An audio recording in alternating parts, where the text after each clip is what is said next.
So Pat McCrory is the Republican governor of North Carolina. He was elected last year. His reputation before winning last year was as a moderate Republican. He'd been the mayor of Charlotte. He got elected. He has these Republican majorities in both legislative chambers. No Republican governor of North Carolina has had this forever, and there's just been this flood of conservative legislation. So we want to just set this up by, this was Pat McCrory running as a moderate Republican being asked about abortion last fall in a debate.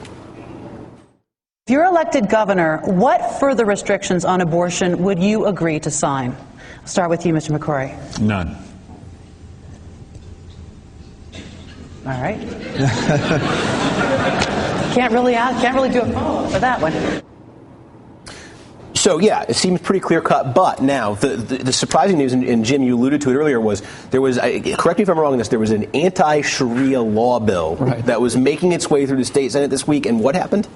Well, they had a surprise meeting, an unannounced meeting. Well, it was announced at the last minute, but it was a surprise to a lot of people. But in this meeting, to the Sharia law bill, they also added a lot of abortion restrictions, parts of 3 or 4 bills that had been independent bills, and they added that to the Sharia law bill, along with some restrictions on abortion clinics. And the end result of that would be that there are about 16 Planned Parenthood abortion clinics in North Carolina now. They would be down to 1. If this bill passes. And what is, so we have that seemingly clear-cut statement from Pat McCrory, but now it sounds like nobody's quite sure what he's going to do on this. No, that's a $64,000 question. He said he wouldn't sign anything. He could also let the bill pass, if it does pass, without his signature. But it's got to go to the House. And the Speaker of the House is running for the U.S. Senate next year. And so it's problematic that he would even support this. That's the other question. So Tom Tillis, you're mentioning, now this is where it gets a little extra complicated, because North Carolina is one of these states that national Republicans look at as one of their top targets to win back the Senate in 2014. And their sort of top recruit, they were all excited when he said he was running, is Tom Tillis, who is the House Speaker. Here's a poll. This is from maybe about a month ago. It shows him he's running 5 points behind Kay Hagan. This is a PPP poll. It shows Kay Hagan, the Democratic incumbent, 5 points up. Brad, I wonder, when we look at McCrory, when we look at Tom Tillis in the Senate race next year, and everything that's been happening in North Carolina, how do you think this has affected the way those two politicians are viewed in the state and in the Republican Party in general? Has this, because we have these giant protests we talked about, they're playing out every Monday at the state capitol. Yeah. Is this spilling over beyond those protests to the average citizen in North Carolina? The legislature is very unpopular. Legislatures tend to be unpopular almost regardless, but I think there is a widespread understanding in North Carolina that the legislature has sort of been off the rails. It probably will affect Tillis some. Right now, Tillis, I'm sure, has very low name recognition, because legislative leaders, even speakers of the House, generally tend to. It has started to affect McCrory's numbers. But even though he's tried to distance himself from it as much as he can, but eventually next year the Republicans are going to have to run on this record.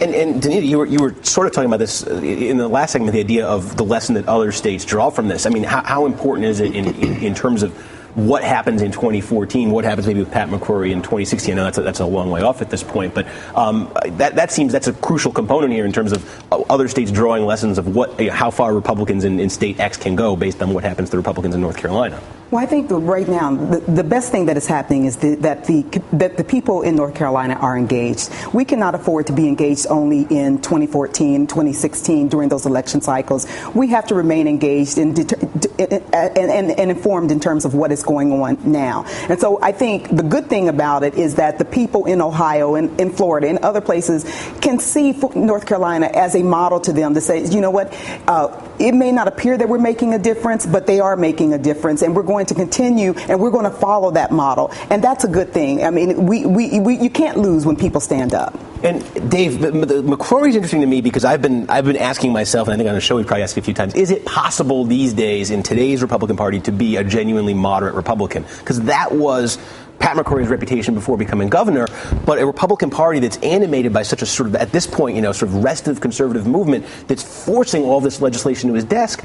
He signed so much of it so far. We see the box he's sort of in on abortion right now. Is it possible? So far, the evidence of McCrory to me says it's not really possible because he's pressured by his party to be so conservative. No, you're going to be led by the base, and the base and the pundits that listen to say that anything you do that is true to your values is going to be popular.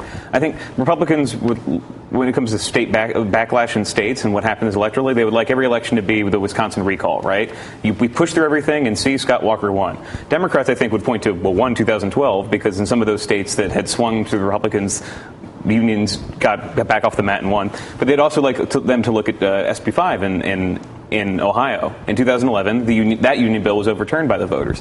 And I think it makes sense. if you are the base, you work that hard. If you, I guess in North Carolina, if you're Art Pope and you spent lots of money to make sure that these Art Pope is like the Koch brother of North Carolina. Who is now the state budget director, right. Which is a convenience at Republic. I mean, I think we'll see who becomes CBO director if Republicans take the Senate.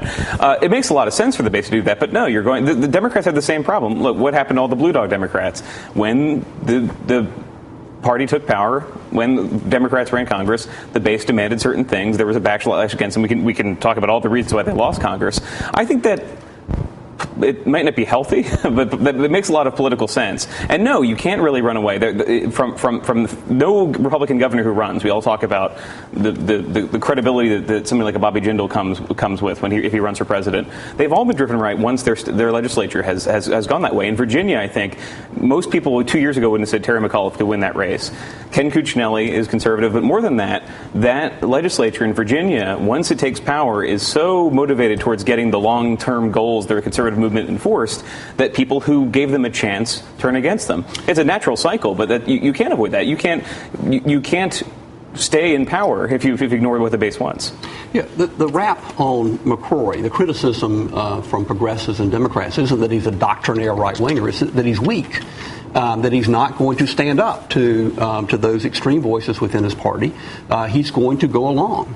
To some extent, he's played it politically as trying to triangulate a little bit and distance himself from it. But when it really comes to whether he's going to sign bills or not, I think the betting is all that he will sign the bills that the Republican legislature passes. Which is why it reminds me so much of the question about Mitt Romney last year. Is he a secret moderate? And then I was saying it really doesn't matter. And I remember it was Grover Norquist who said all we need is that hand to sign those bills. And I swear that's all Mitt Romney would have been. And we're seeing in Carolina what it would have looked like nationally in a lot of ways. Anyway, I want to thank Donita Judge of the Advancement Project, Jim Morrill of the Charlotte Observer, and former Congressman Brad Miller, now with the Center for American Progress.